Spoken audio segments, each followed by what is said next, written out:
Hello everyone. तो आज का टॉपिक है इन्फ्लेशन इंडाइसेस। ठीक है, तो आज हम इन्फ्लेशन इंडिसेस के बारे में जानने वाले हैं। तो इंडेक्स क्या होता है? इंडेक्स कोई भी एक नंबर होता है जिसमें हम लोग क्या करते हैं, मेज़र करते हैं relative change in the level of an activity और phenomena from time to time. तो हम देखते हैं रिलेटिव चेंज की क्या क्या रिलेटिव चेंज हुआ है टाइम टू टाइम, हम ये चेक करते हैं। ठीक है, तो इंडेक्स को क्यों यूज़ किया जाता है? मेज़र करने के लिए। क्या मेज़र करने के लिए? Changes in the various fields like stock market में, वेजेस में, प्राइसेस में। तो हर किसी का देखा जाता है कि कितना ज़्यादा इसमें अब चेंज हो चुका है। तो सेम उसी तरीके से इन्फ्लेशन इंडेक्स क्या है? ये एक टूल है जिसको क्यों यूज़ किया जाता है? इसको यूज़ किया जाता है मेज़र करने के लिए rate of inflation in the economy. कि इन्फ्लेशन टूल का इन्फ्लेशन इंडेक्स का यूज़ क्यों किया जाता है? कि इकोनॉमी में कितना ज़्यादा इन्फ्लेशन है, इसको मेज़र करने के लिए यूज़ किया जाता है। तो फिर इसको measure the price rise in the economy. तो अगर हमें प्राइस राइज देखना है कि इकोनॉमी में कितना प्राइस राइज हुआ, तो हम क्या करते हैं? इन्फ्लेशन इंडेक्स को क्या किया जाता है? चूज़ किया जाता है एज द बेस ईयर। तो मतलब क्या है कि अगर अब हम इन्फ्लेशन देखेंगे तो किसी भी ईयर को हमें बेस ईयर देखना पड़ेगा। कि अगर 2012 सपोज बेस ईयर था, तो इसके अकॉर्डिंग हम देखेंगे कि अब 2024 में कितनी महंगाई जो है बढ़ चुकी है। ठीक है, तो ये इस तरीके से हम देखेंगे कि 2012 बेस ईयर था, तो 2024 में या 25 में कितनी ज़्यादा महंगाई अब बढ़ चुकी है। तो हम इस तरीके से चेक करेंगे। तो जनरली इंडेक्स को क्या दिया जाता है? 100 दिया जाता है इन द बेस ईयर। ठीक है, तो नेक्स्ट ईयर में क्या किया जाता है? When the inflation in the economy increases, जब इन्फ्लेशन जो है इकोनॉमी में बढ़ जाता है, तब इस इंडेक्स, तो ये इंडेक्स भी हमें क्या मिलता है? बढ़ा हुआ मिलता है। ठीक है, जो भी डेटा कलेक्ट होता है उसके बेसिस पे। तो अब तक हम लोगों ने क्या पढ़ा? हम लोगों ने सिर्फ पढ़ा कि इंडिसेस क्या है। ठीक है, तो इसमें हम लोग रिलेटिव चेंज हम लोग मेज़र करते हैं। इन्फ्लेशन इंडेक्स क्या है? जिसमें कि हम लोग देखते हैं कि कितना रेट ऑफ इन्फ्लेशन जो है इकोनॉमी में प्रेजेंट है। ठीक है, तो अगर इकोनॉमी में if the inflation in economy increase by 10%, तो अगर इन्फ्लेशन 10% बढ़ जाता है 2011 में, तो जो इंडेक्स का नंबर है ये 100 से मूव होके 110 हो जाएगा। ठीक है, तो ये इंडेक्स का नंबर जो है 100 लिया गया है, तो 1000, 1 लाख कुछ भी लिया जा सकता है। ठीक है, तो इंडेक्स अगर सपोज 100 है तो ये 110 हो जाएगा। ठीक है, लेकिन अगर इन्फ्लेशन जो है इकोनॉमी में फिर से 5% बढ़ जाता है 2012 में, तो फिर ये इंडेक्स क्या हो जाएगा? 115.5 हो जाएगा। तो इसी तरीके से हम लोग देखेंगे कि महंगाई हर साल कितनी ज़्यादा बढ़ रही है। ठीक है, तो ये इंडेक्स को कैसे डिज़ाइन किया है? इसको डिज़ाइन किया गया है मेज़र करने के लिए price increase in particular commodity. कि किसी पर्टिकुलर कमोडिटी का कितना ज़्यादा प्राइस बढ़ा है और एवरेज प्राइस कितना इंक्रीज़ हुआ है जो भी बास्केट ऑफ कमोडिटीज़ है। तो बास्केट ऑफ कमोडिटीज़ क्या है? जैसे कि अगर एक बास्केट है और उसमें कुछ कमोडिटीज़ रखा गया है, सपोज़ कुछ भी आइटम्स है, किचन के आइटम्स हैं, हाउस होल्ड आइटम्स है, तो एक बास्केट में रखा गया है। तो अगर यही बास्केट को हम देखेंगे, कंपेयर करेंगे कि इसका क्या प्राइस 2012 में था, तो फिर नाउ इसका क्या प्राइस 2013 में है।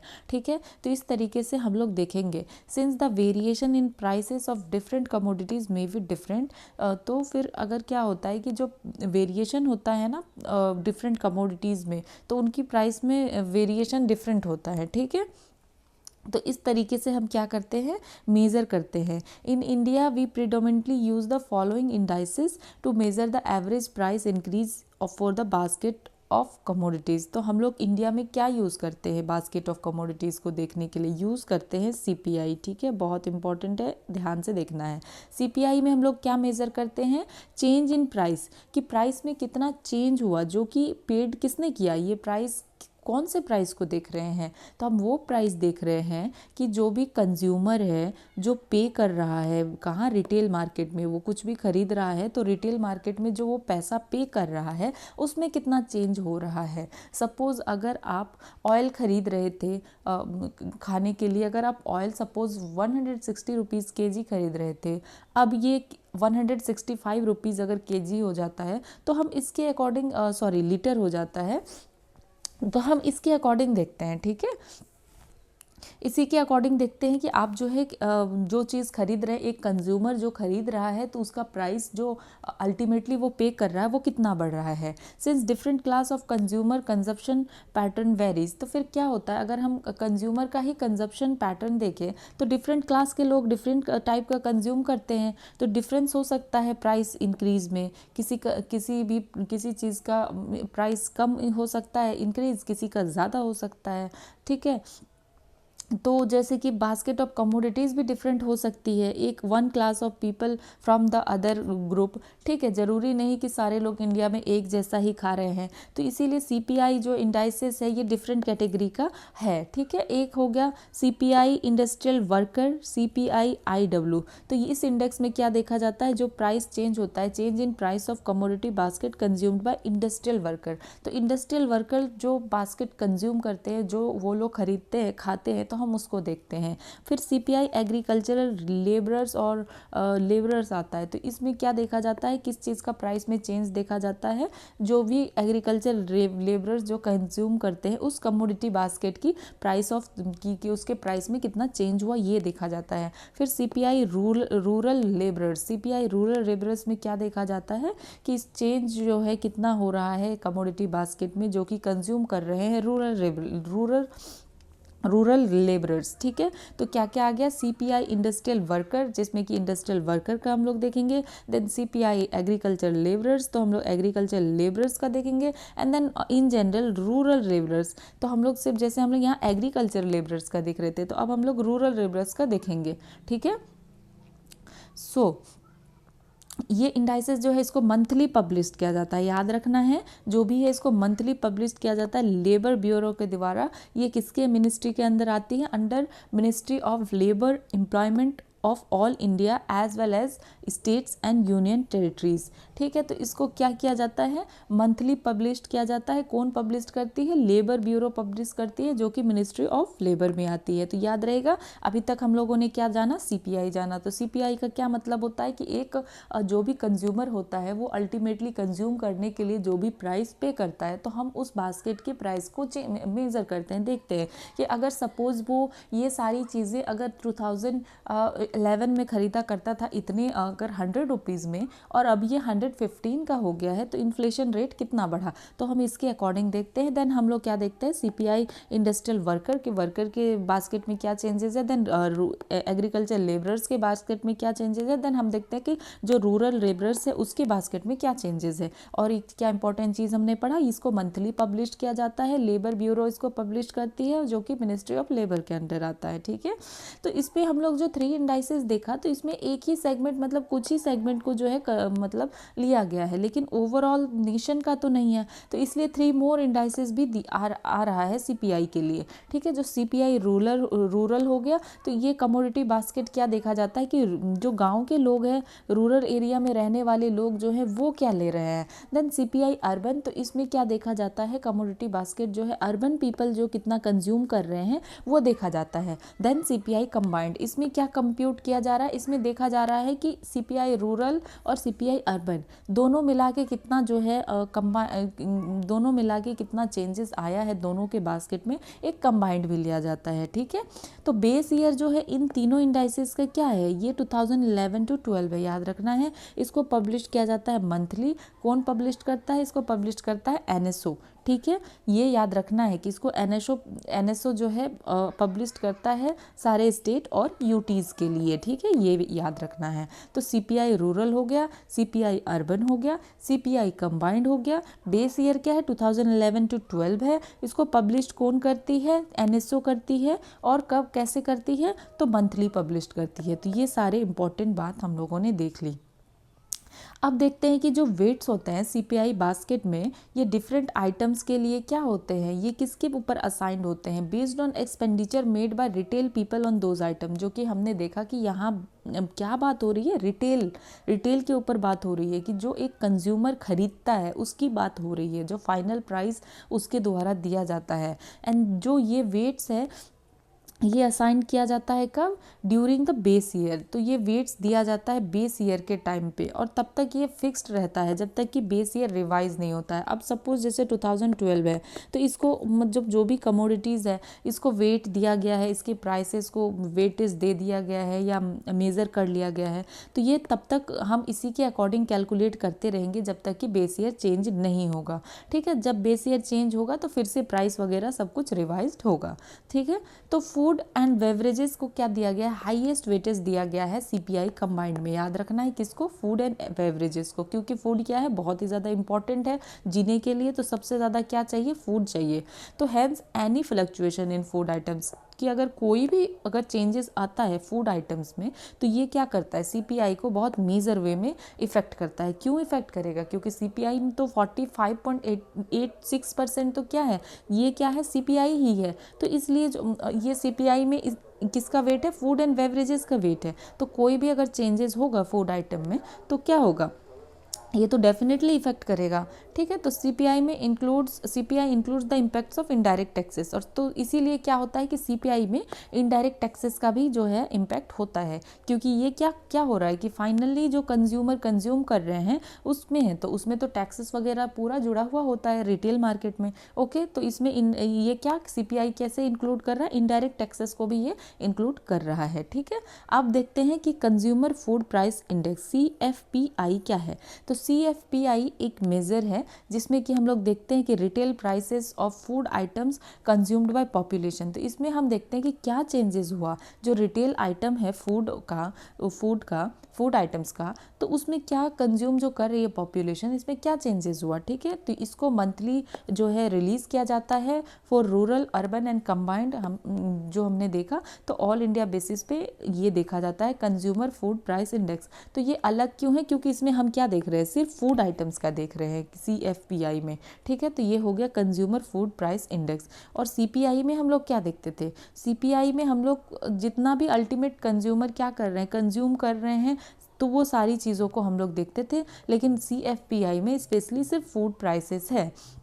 देन अब आता है होलसेल प्राइस इंडेक्स। तो होलसेल क्या? WPI क्या मेज़र करता है? चेंज मेज़र करता है होलसेल मार्केट में।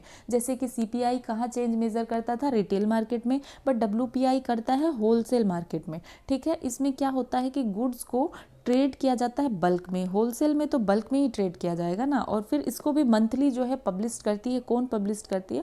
ऑफिस ऑफ इकोनॉमिक एडवाइज़र, जो कि डिपार्टमेंट, किस डिपार्टमेंट में आती है? Department for promotion of industry and internal trade, DPIIT। ठीक है, ये कौन से मिनिस्ट्री के अंदर आती है? Under ministry of commerce and industry. I think ये सारी जो मिनिस्ट्री है ये हमें बिल्कुल ही याद होनी चाहिए। ठीक है, इस पर कन्फ्यूज़न बिल्कुल नहीं होना चाहिए। तो हम एंड में इसको एक बार सिंपली बहुत जल्दी से क्विक रिवीजन करेंगे।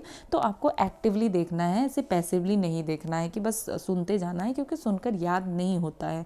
तो इन सब चीज़ों को इफ़ पॉसिबल आप नोट डाउन भी करते जाएं। ठीक है, तो WPI में हम लोग ने क्या देखा कि चेंज देखा हम लोगों ने होलसेल मार्केट में। ठीक है, होलसेल मार्केट कहाँ ट्रेड किया जाता है? बल्क में ट्रेड किया जाता है। इसको कौन पब्लिश करता है? मंथली पब्लिश किया जाता है ऑफिस ऑफ इकोनॉमिक एडवाइज़र के द्वारा, जो कि डिपार्टमेंट DPIIT के अंदर आता है, जो कि मिनिस्ट्री किसके अंदर आती है? Ministry of commerce and industry के अंदर आती है। तो फिर आप देखते हैं कि वाइल जो CPI बेस्ड रिटेल इन्फ्लेशन है लुक्स एट प्राइस, तो CPI ये क्या देखती है? CPI based retail inflation price को देखती है। जो कंज्यूमर कहाँ पे करती है? Pays to buy the goods and services. तो ये जो भी गुड्स एंड सर्विसेज को बाय करती है, यानी CPI में गुड्स के साथ साथ सर्विसेज भी काउंट होती है। लेकिन WPI में क्या होता है? WPI क्या ट्रैक करता है? ठीक है, ये एक तो होलसेल प्राइस ट्रैक करता है। ठीक है, फैक्ट्री गेट और मंडी लेवल्स पे ये होलसेल प्राइस ट्रैक करता है। ठीक है, उसके बाद क्या है कि between wholesale price and retail price difference essentially is the former only. जो WPI है ये क्या करता है? ट्रैक करता है basic price devoid of transportation cost, indirect taxes and the retail margin. क्योंकि ये तो मंडी गेट पे ही हो जा रहा है ना, तो हम क्या देख रहे हैं? WPI को होलसेल पे देख रहे हैं, फैक्ट्री गेट और मंडी गेट पे देख रहे हैं। तो ये क्या करती है? ये सिर्फ ट्रैक करती है बेसिक प्राइस, लेकिन इसमें ट्रांसपोर्टेशन कॉस्ट नहीं जुड़ रहा है, इनडायरेक्ट टैक्सेस नहीं जुड़ रहा है, रिटेल मार्जिन नहीं जुड़ रहा है, क्योंकि ये तो फैक्ट्री गेट पे ही इस पे होलसेल हम लोग प्राइस देख रहे हैं कि ये बनने के बाद ही इस पे एग्जैक्टली कितना चेंजेस आया है, ठीक है, ये हम देख रहे हैं। तो WPI क्या इंक्लूड कर रहा है, price change of goods only, ये सिर्फ गुड्स में क्या चेंजेस हुआ उसको देखता है, लेकिन सर्विसेज में क्या चेंजेस हुआ उसको वो नहीं देखता है, ठीक है। सर्विसेज जो है ट्रेड नहीं होता है होलसेल मार्केट में, इसको याद रखना है, ये बहुत ही ज़्यादा इंपॉर्टेंट पॉइंट है, ठीक है। उसके बाद नेक्स्ट हम लोग अब चलते हैं, WPI कमोडिटी को हम लोग 3 मेजर ग्रुप्स में डिवाइड करते हैं, ठीक है। तो वेट कैसे दिया जाता है इसमें, प्राइमरी आर्टिकल जो होता है इसका वेटेज है 22.62% and then fuel and power का वेटेज है 13.15% एंड देन मैन्युफैक्चर्ड प्रोडक्ट्स का सबसे ज़्यादा वेटेज है 64.23%। तो याद रखना है इसमें कि WPI में सबसे ज़्यादा वेटेज हमने CPI में देखा था कि सबसे ज़्यादा वेटेज फूड एंड बेवरेजेस को ही है, अराउंड 45% हमने देखा। एंड देन अब WPI में क्या हो रहा है कि मैन्युफैक्चर्ड प्रोडक्ट्स जो है इसका सबसे ज़्यादा वेटेज है 64.23%। एंड देन प्राइमरी आर्टिकल्स का है, तो प्राइमरी आर्टिकल्स में क्या आता है, एग्रीकल्चर, कमोडिटीज़ और मिनरल्स ये सब आते हैं। देन फ्यूल एंड पावर को 13.15%। तो इसको याद रखना है कि सबसे ज़्यादा वेटेज किसको है। तो WPI बास्केट में 697 आइटम है और इनका वेट जो है ये असाइन कैसे किया गया है, डोमेस्टिक प्रोडक्शन के बेस्ड पे of that item plus net import. तो इनका वेट कैसे असाइन किया गया है, डोमेस्टिक प्रोडक्शन के बेस पे किया गया है प्लस नेट इंपोर्ट्स, ठीक है, which is also called net traded value. तो इसको हम लोग क्या कहते हैं, नेट ट्रेडेड वैल्यू भी कहते हैं, ठीक है। और जो and this weight is kept constant till we revise base year, और इसके वेट को कांस्टेंट ही रखा जाता है जब तक कि हम बेस ईयर नहीं जो है डिसाइड करते हैं। अगर बेस ईयर हमने किया नया डिसाइड तो फिर नया सीरीज स्टार्ट होगा और तब तक जो है वेट उतना ही रहेगा। तो अभी प्रेजेंट बेस ईयर कितना है, 2011 to 12 है, ठीक है। उसके बाद weight of food articles in WPI कितना है, 24.4%। तो फूड आर्टिकल्स का वेटेज जो है WPI में 24.4% है, ठीक है। तो हमने यहाँ पे काफ़ी ज़्यादा ये इम्पॉर्टेंट कॉन्सेप्ट हमने देखा। अब हम देखते हैं GDP डिफ्लेटर। तो अगर हमको GDP डिफ्लेटर समझना है तो हम एक एग्जाम्पल ले सकते हैं कि वेयर इंडिया अगर 10 kg वीट प्रोड्यूस कर रही है जिसका मार्केट प्राइस है 10 रुपीज़ इन 2012, देन फिर 11 kg वीट प्रोड्यूस कर रही है 10.5 मतलब कितने रुपीज़ में, 10.5 रुपीज़ में इन 2012, ठीक है। तो हमने क्या देखा, हमने एक एग्जांपल लिया जिसमें कि 10 kg वीट प्रोड्यूस हो रहा है 2012 में 10 रुपये में और 13 में 10.5 रुपीज़ में, ठीक है। तो हम इसको कैसे देखेंगे, तो अगर हमको 2012 से और 13 का इन्फ्लेशन देखना है तो हम यहाँ देख सकते हैं अगर हम कि 5% जो है क्या हुआ है, इन्फ्लेशन बढ़ा है। अगर 10 था और 10.5 हो गया तो क्या मतलब हुआ कि 5% इन्फ्लेशन बढ़ा है। तो इन्फ्लेशन को कैलकुलेट अनदर वे में भी किया जा सकता है, ठीक है।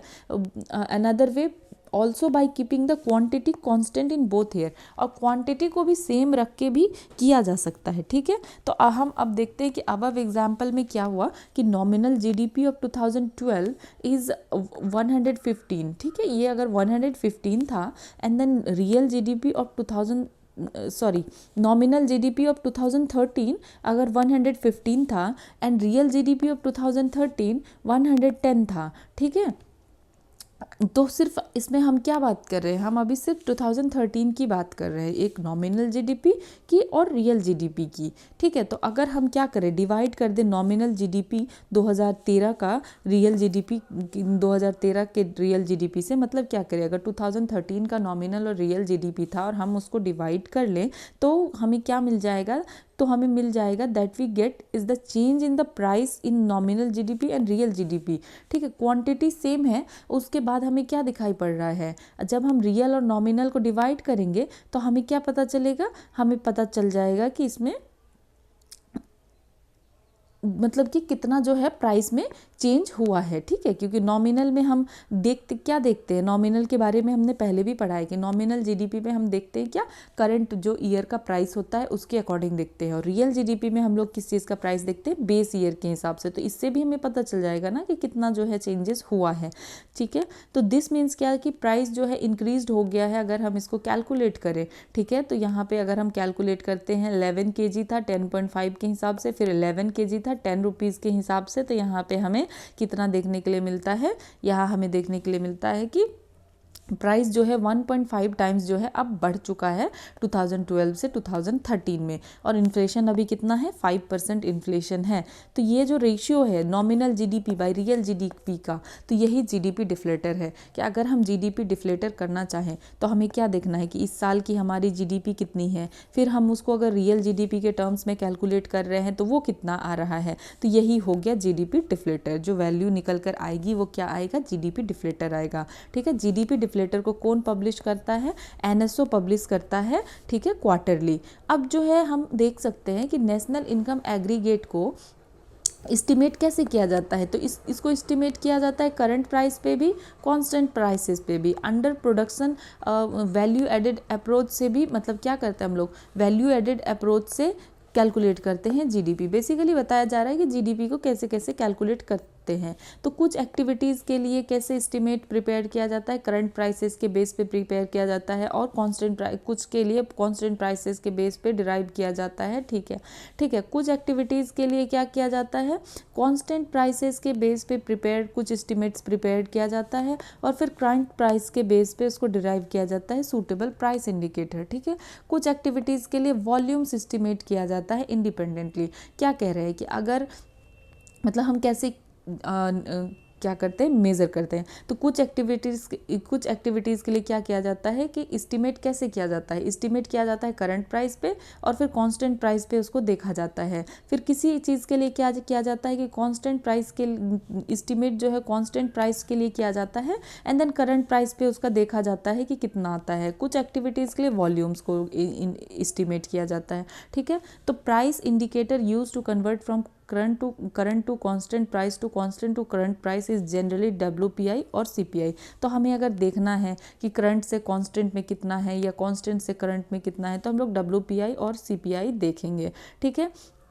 तो जितना भी एस्टिमेशन हो रहा है सारी एक्टिविटीज़ का, ठीक है, are aggregated to arrive at GVA estimate at both constant and current price. तो हमें बेसिकली हम क्या करते हैं, सारे को कैलकुलेट करके हम यही तो देखते हैं कि ग्रॉस वैल्यू एडेड कितना हुआ है, या तो कांस्टेंट देखते हैं या करंट देखते हैं, और फिर क्या एडजस्ट इसमें क्या करते हैं, and adjusted for taxes less subsidies, और इसको टैक्सेस इसमें ऐड किया जाता है और सब्सिडीज़ को इसमें लेस किया जाता है, ताकि हम जीडीपी एट मार्केट प्राइस में पहुंच जाए। तो जीडीपी एट मार्केट प्राइसेस का क्या फॉर्मूला था कि एक तो आपने जीवीए किया, सब का ग्रॉस वैल्यू एडेड को लेकर आए, आपने इकट्ठा किया कि ग्रॉस वैल्यू एडेड क्या हुआ। उसके बाद फिर हम यहाँ पे क्या कैलकुलेट कर रहे हैं, टैक्सेस हम इस पे ला रहे हैं, और सब्सिडीज इसमें हम क्या कर रहे हैं, घटा रहे हैं। तो इस तरीके से हम क्या करते हैं, जीडीपी कैलकुलेट करते हैं और जीवीए कैलकुलेट करते हैं, ठीक है।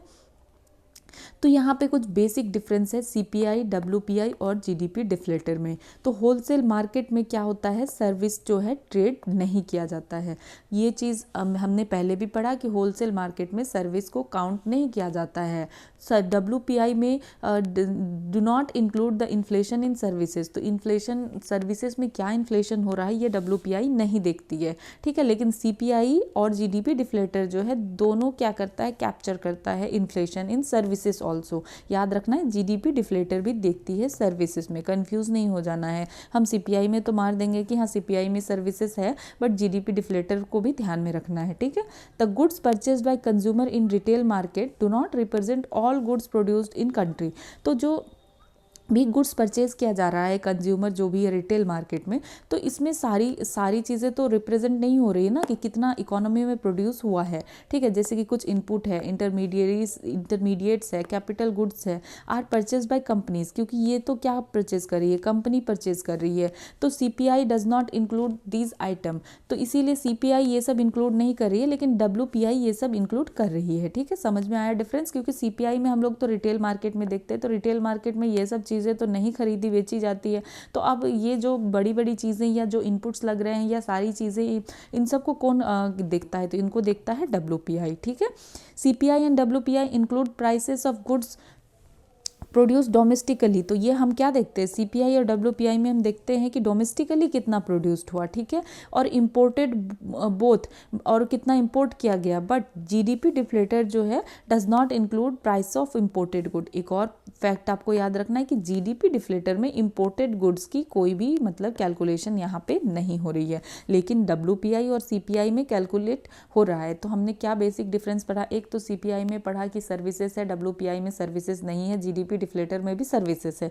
देन हम एक डिफरेंस क्या पढ़ रहे हैं कि CPI और WPI में क्या है, इंपोर्टेड गुड्स की बात है, बट जो GDP डिफ्लेटर में है इसमें इंपोर्टेड गुड्स को काउंट नहीं किया जा रहा है, ठीक है। और वेट जो है ये कांस्टेंट होता है CPI और WPI इंडेक्स में जब तक कि बेस ईयर जो है रिवाइज नहीं किया जाता है।